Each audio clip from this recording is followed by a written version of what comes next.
मंगल मैत्री बच्चों, आज हम लोग अपना पेज नंबर 61 पर आगे का कंटेंट कंटिन्यू करेंगे।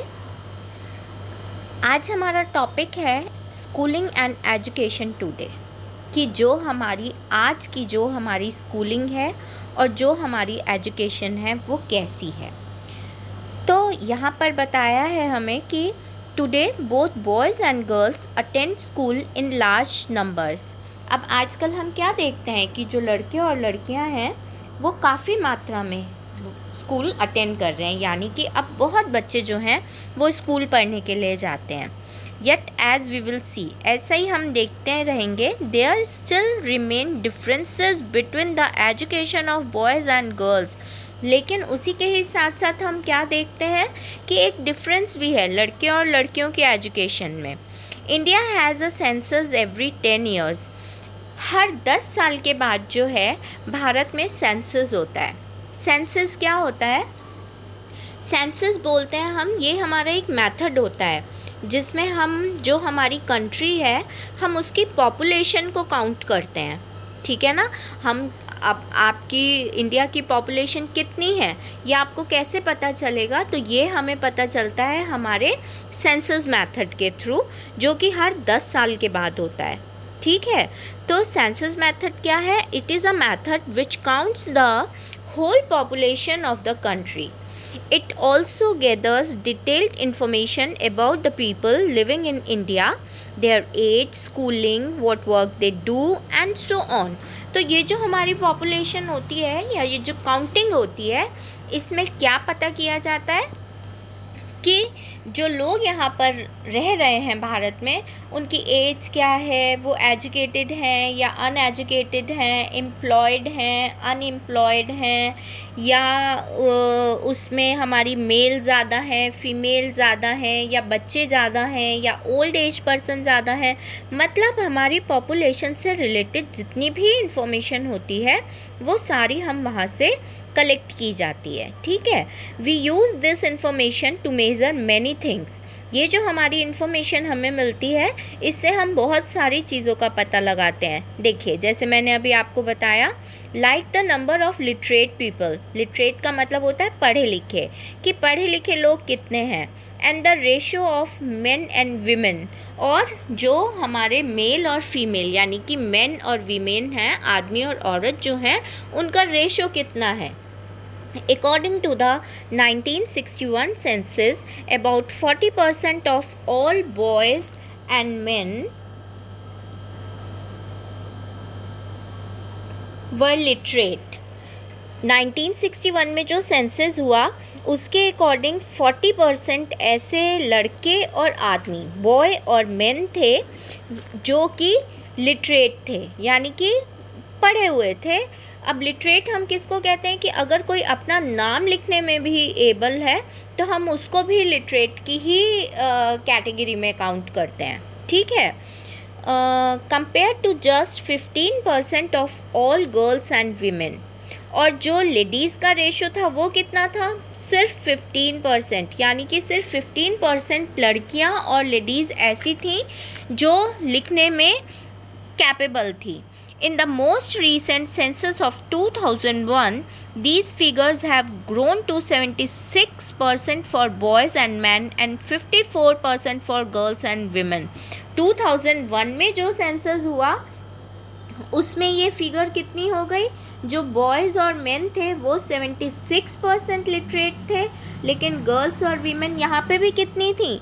54। यानी कि अभी भी अगर हम ये देखें कि गर्ल्स एजुकेशन का जो रेशो है वो कम है बॉयज़ एजुकेशन के कंपैरेटिवली।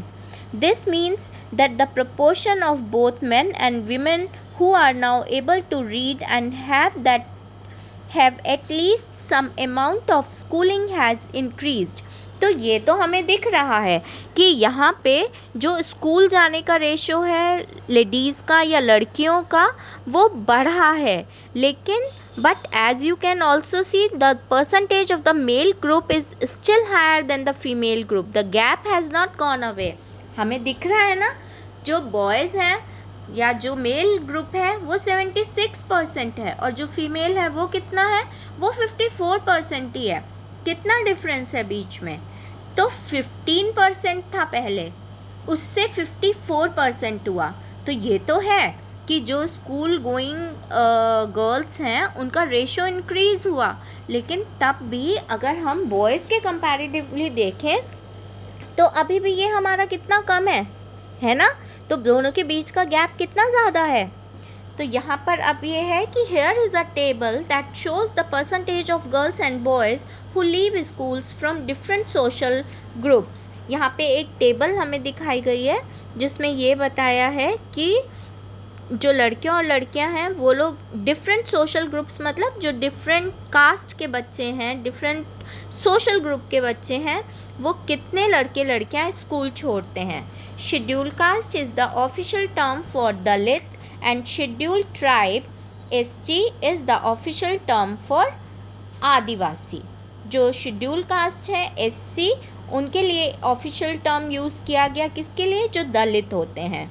और एक हम शेड्यूल ट्राइब जो हम ऑफिशियल टर्म यूज़ करते हैं वो हम करते हैं आदिवासियों के लिए। अब देखिए यहाँ पर ये हमें एक टेबल दिखाई गई है, इसमें हमें डिफरेंट स्कूल लेवल्स दिए गए हैं, प्राइमरी, एलिमेंट्री, सेकेंडरी। यहाँ टोटल नंबर ऑफ़ बॉयज़ दिया गया और टोटल नंबर ऑफ़ गर्ल्स दिया हुआ है। SC boys, ST boys. तो ऑल बॉयज़ में हमारे प्राइमरी में 34 बॉयज़ हैं, जिसमें 37 SC बॉयज़ हैं और 49 ST बॉयज़ हैं। ठीक है। ऑल गर्ल्स में 29, 36 SC, 49 ST, टोटल कितना है ये हमारा 31। एलिमेंट्री में हमारे ऑल बॉयज़ 52, सेकेंडरी में 61, SC बॉयज़ एलिमेंट्री में 57, सेकेंडरी में 71। ये इस तरीके से देखिए हमें एक पूरी टेबल दी हुई है यहाँ पर। तो अगर हम अपनी इस पूरी टेबल को अगर हम कंसीडर करें तो देखिए यहाँ पे क्या है, you have probably noticed in the above table that SC and ST girls leave school at a rate that is higher than the category all girls. अगर हम यहाँ पर देखें ये रेशो हमें क्या दिखाया गया है यहाँ पे कि किस ग्रुप के जो बच्चे हैं वो ज़्यादा स्कूल को छोड़ रहे हैं। तो हमें यहाँ पे क्या दिखता है कि जो SC और ST गर्ल्स हैं वो लोग स्कूल को ज़्यादा छोड़ रही हैं। This means that girls who are from Dalit and Adivasi backgrounds are less likely to remain in school. इससे हमें क्या पता लगता है कि जो दलित और आदिवासी बैकग्राउंड से हैं लड़कियां, वो लोग कम स्कूल आना पसंद करती हैं। The 2001 census also found that Muslim girls are less likely than Dalit and Adivasi girls to complete primary schools. यहाँ पर क्या हमें दिख रहा है कि 2001 के सेंसस फिर वही जो पॉपुलेशन की स्टडी हुई उससे ये पता चला कि जो मुस्लिम गर्ल्स हैं वो भी कम स्कूल आना पसंद करती हैं, जैसे दलित और आदिवासी लड़कियां हैं। मुस्लिम girl is likely to stay in school for around 3 years। एक मुस्लिम लड़की जो है वो स्कूल में बस 3 साल ही रुकना चाहती है। Girls for other communities spend around 4 years in school. और जो दूसरे जो जाति की या समुदाय की लड़कियां हैं वो लोग यहाँ पर 4 साल तक रहना चाहती हैं स्कूल में।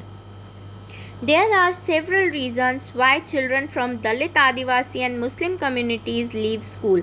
बहुत सारे रीज़न हैं जिनकी वजह से जो दलित, आदिवासी या मुस्लिम कम्युनिटी के बच्चे हैं या बच्चियां हैं जो वो स्कूल को छोड़ देते हैं।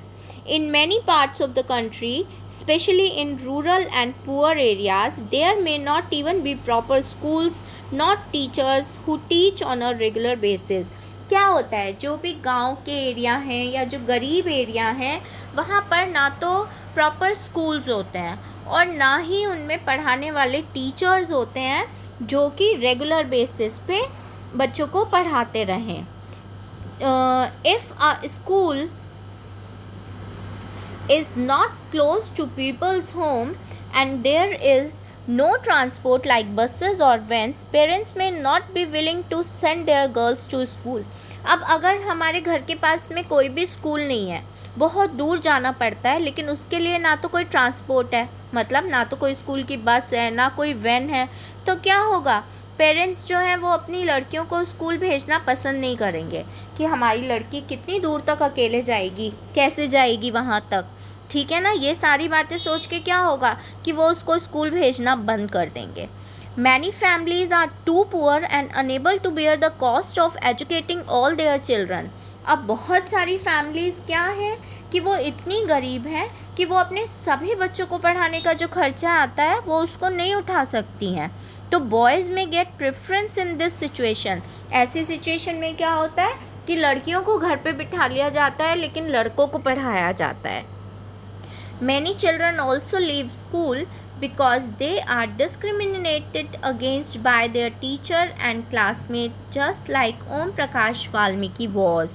और बहुत सारे बच्चे इसलिए भी स्कूल छोड़ देते हैं क्योंकि वहाँ पर टीचर या जो क्लास के बच्चे होते हैं वो उनके साथ भेदभाव वाला व्यवहार करते हैं, जैसा कि ओम प्रकाश वाल्मीकि के साथ हुआ था।